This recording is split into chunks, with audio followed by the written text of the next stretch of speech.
नमस्कार दोस्तों, चैनल रचना संसार में आपका बहुत बहुत स्वागत है।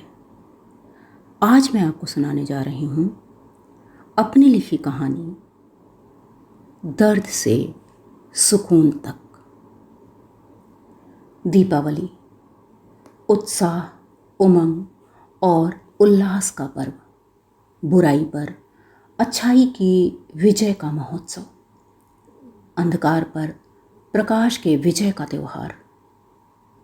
अमावस्या के गहन अंधकार में दीपों का झिलमिल प्रकाश जैसे मन को एक अनोखी ऊर्जा से भर जाता है। कितनी तैयारियां होती हैं इस पर्व के स्वागत की। घर की सफाई, नई साज सज्जा, पकवान, मिठाइयाँ, लक्ष्मी गणेश जी की पूजा और ढेर सारे दीपकों का प्रज्वलन। और अब तो मोमबत्तियां हैं, बिजली के बल्बों की झालरें हैं, तो तरह तरह की लाइट्स भी हैं। पटाखे, फुलझड़ियाँ, लाई, लावा, चीनी के खिलौने, गट्टा, बताशा। लक्ष्मी घर आए इसलिए देर रात तक दरवाजे खुले रखना।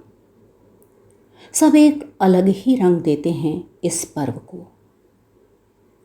नंदिनी को दिवाली का पर्व हमेशा से मुक्त करता रहा है और इस बार की दिवाली तो विशेष थी। उसका बेटा रोहित जो आया था यूएस से, पिछली 2 दिवालियां तो ऐसे ही बीती थीं।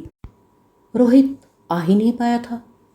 इतना आसान तो नहीं होता है ना विदेश से आना जाना।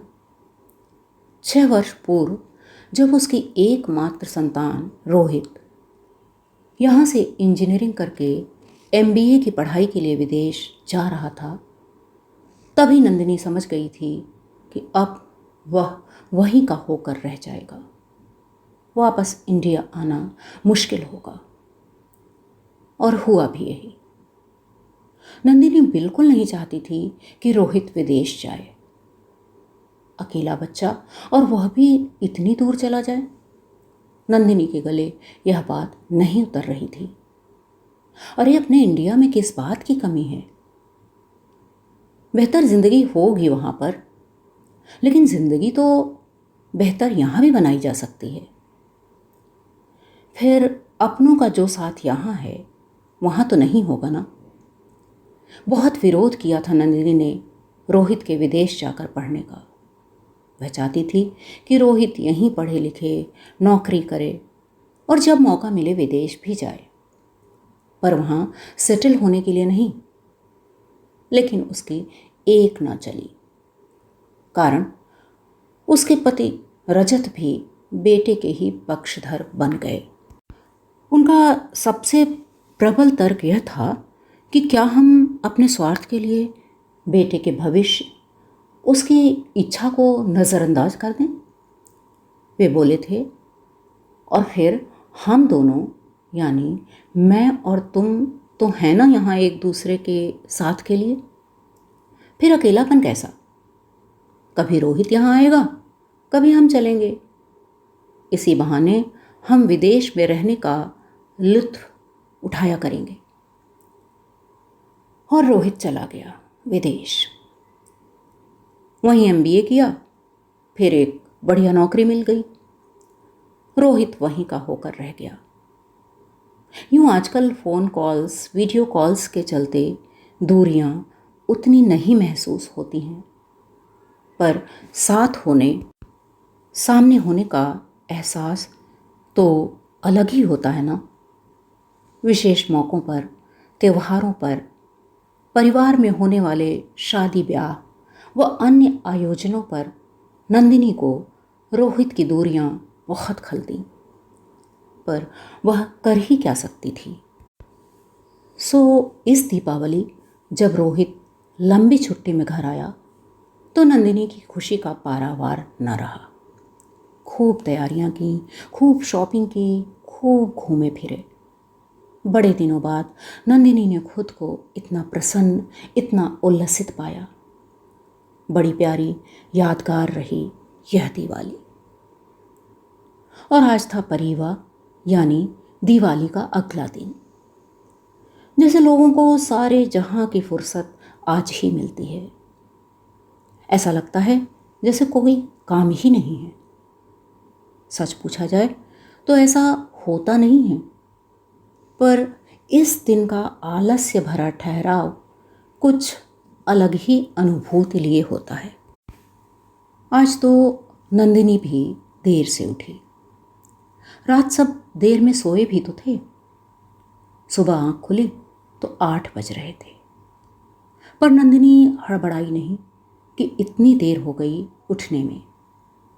नंदिनी ने एक आलस भरी अंगड़ाई ली और धीरे से बिस्तर से उठ गई। रजत अभी सो रहे थे, और रोहित का क्या, वह तो वैसे भी 9 के पहले नहीं उठता था। फ्रेश होकर नंदिनी ने बढ़िया अदरक काली मिर्च वाली चाय बनाई और 2 प्यालों में ले बेडरूम में ही आ गई। रजत उठ चुके थे। दोनों बड़े सुकून से चाय की चुस्कियां ले रहे थे कि हड़बड़ाता हुआ रोहित आकर माँ के बगल में बैठ गया। सॉरी मॉम, मैंने कहा था आज सुबह की चाय मैं बनाऊंगा, पर कमबख्त नींद ने सब गड़बड़ कर दिया। कोई बात नहीं बेटा, तू शाम की चाय पिला देना।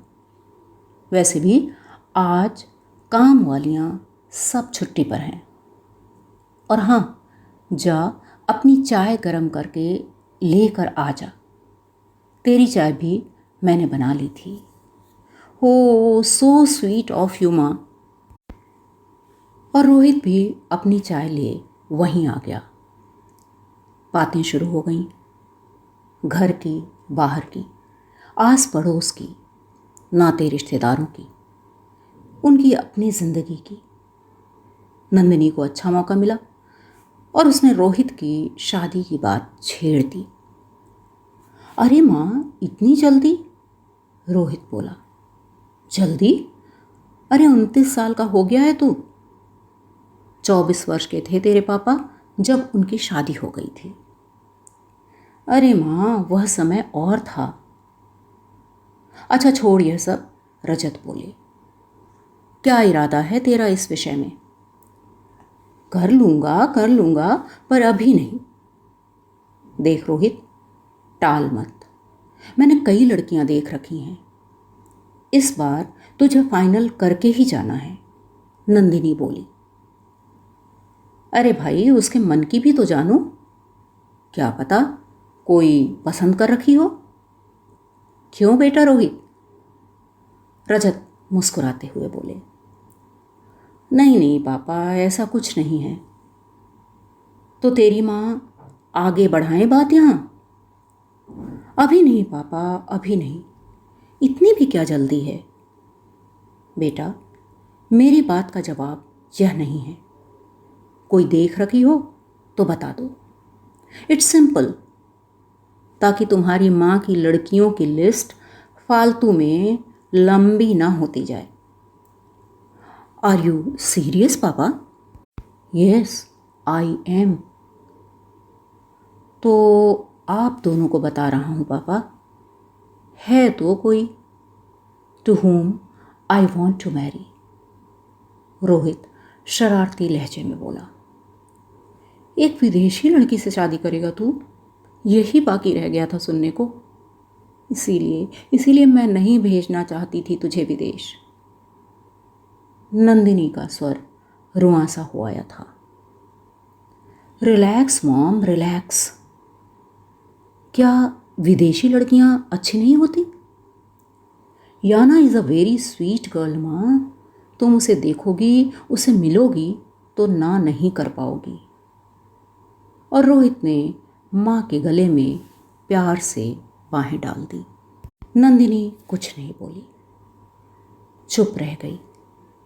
उसके दिल को ठेस लगी थी, सदमा सा लगा था। वातावरण बोझिल हो आया था। रोहित के घर आने की, साथ में खुशियों के अनगिन पल बिताने की खुशी जैसे काफूर हो गई थी। अच्छा छोड़ो फिलहाल ये बातें। फिर बात होगी इस विषय पर। चलो चलो सब कहीं घूम कर आते हैं। रजत ने वातावरण को सहज करने का प्रयास किया। मुझे नहीं जाना कहीं, कहती हुई नंदिनी चाय के प्याले समेत किचन की ओर चल दी। पीछे पीछे रोहित आया और माँ को मनाता हुआ बोला, मेरी प्यारी मॉम, गुस्सा मत हो, ये सब बातें फिर कभी हो जाएंगी। आई थिंक पापा का आइडिया अच्छा है, हम कहीं लॉन्ग ड्राइव पर चलते हैं। इतना प्यारा दिन बर्बाद क्यों करना। और कैसे न कैसे करके रोहित और रजत ने नंदिनी को मना लिया। कुछ देर बाद तैयार होकर सब निकल पड़े लॉन्ग ड्राइव पर। शहर से थोड़ा दूर प्रकृति की गोद में बने एक पिकनिक स्पॉट के लिए। गाड़ी रजत चला रहा था। पुरानी बातें दोहराई जा रही थी। नया जो कुछ हुआ या हो रहा था सब रोहित को बताया जा रहा था। सब मजे ले रहे थे। पर कहीं ना कहीं रोहित के विवाह के संदर्भ में हुई बातें सबके मन में अपने अपने ढंग से चल रही थी। लेकिन रजत के मन में जो कुछ चल रहा था वह सबसे अलग था। उसके मानस पटल पर अतीत के वे पन्ने खुलने लगे थे जिन्हें उसने बड़ा प्रयास करके अपनी ज़िंदगी की किताब में जैसे एक क्लिप लगाकर बंद कर दिया था। इंजीनियरिंग में पल्लवी उसकी बैचमेट थी। अनजाने ही दोनों एक दूसरे को पसंद करने लगे थे। अक्सर दोनों की मुलाकातें होती, कभी पुस्तकालय में, कभी कैंटीन में और कभी कभी कैंपस के लॉन में। ये मुलाकातें उन्हें एक दूसरे के करीब लाती गईं और कब उन्हें एक दूसरे से प्यार हो गया वे जान ही नहीं पाए। पल्लवी दक्षिण भारत की थी और रजत उत्तर का, पर परिवेश की दूरियां उनके लिए कभी बाधक नहीं बनी। उन्होंने फैसला किया कि पढ़ाई पूरी होने के बाद नौकरियों में आते ही वे विवाह के बंधन में बंध जाएंगे। किंतु जब वह वक्त आया तो पल्लवी अपने घर पर इस बारे में बात करने से कतराने लगी। दरअसल उसने अपने पिता की संकीर्ण मानसिकता और घर पर उनका कठोर अनुशासन देखा था। रजत ने तो अपने माता पिता से बात कर ली थी। बहुत सहजता से तो वे नहीं तैयार हुए थे, पर बेटी की खुशी में उन्होंने अपनी खुशी समझी थी। उधर रजत के बार बार कहने पर जब पल्लवी ने अपनी माँ को इस बारे में बताया तो वे चाहते हुए भी उसका साथ ना दे सकी। और जब पिता के सामने यह बात आई तो घर में तूफान आ गया।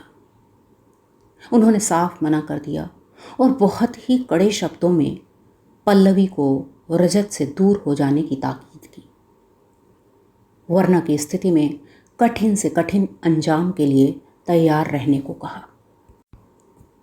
पल्लवी के पिता के इनकार को जान रजत के माता पिता स्वयं गए पल्लवी के घर अपने बेटे के लिए उसका हाथ मांगने। पर हाँ तो नहीं ही हुई, बल्कि उन्हें बहुत बेइज्जत होना पड़ा। अंततः रजत अपने निर्णय से पीछे हट गया और रजत और पल्लवी एक दूसरे से दूर हो गए।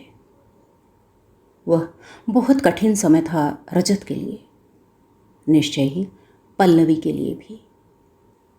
अब तो वे एक दूसरे से बात भी नहीं कर रहे थे।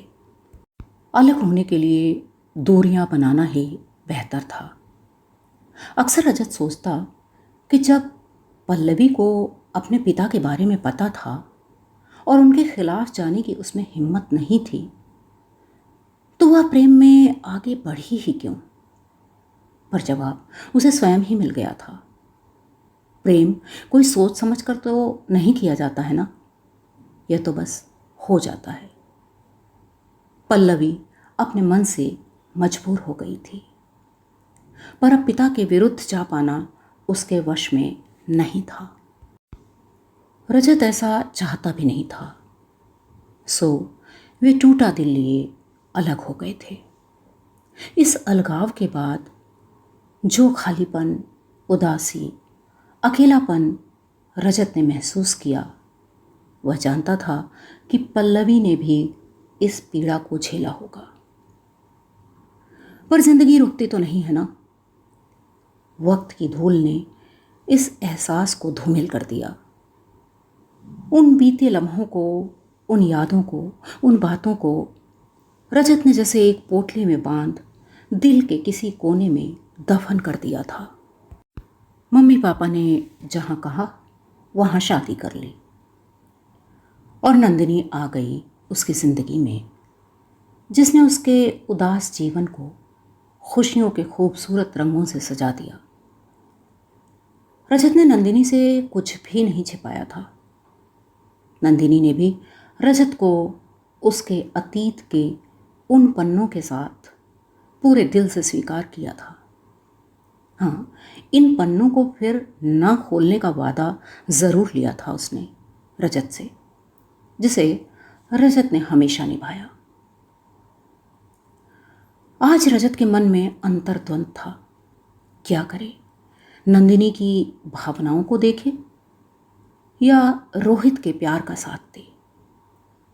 रजत के मन में उधेड़ बुन थी, पर प्रकट में वह सबके साथ था।